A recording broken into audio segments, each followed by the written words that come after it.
So ito basic set lang gagawin natin. Siningit na natin kasi saglit pa naman gagawin to.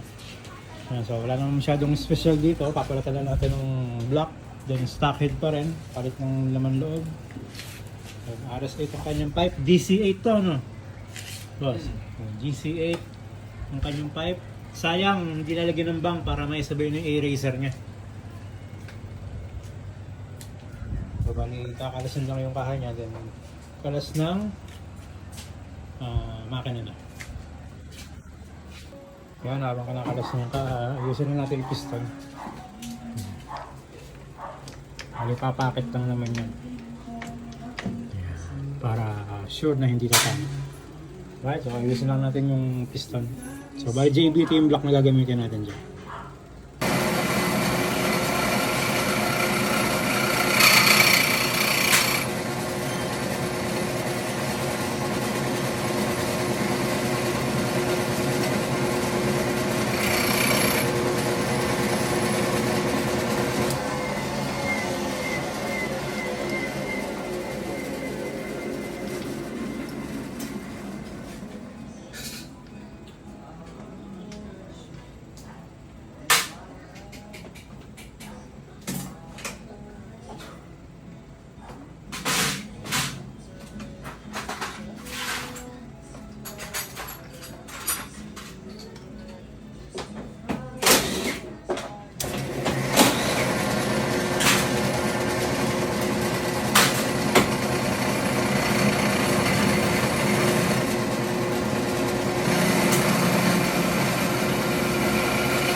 Yan, tapos na yung ating intake. Next natin exhaust. Ganun lang din naman yung packet.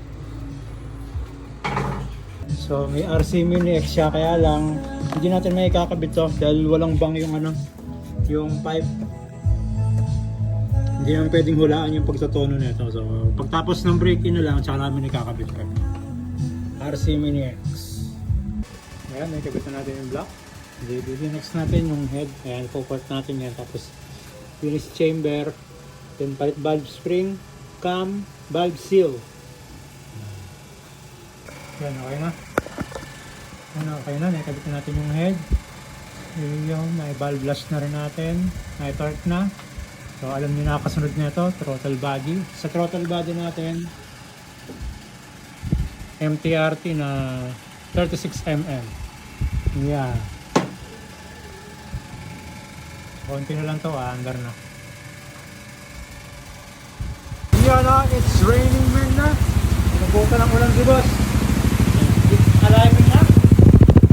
Yan o. It's silent. Live rin na rin natin yan. It's parang eh.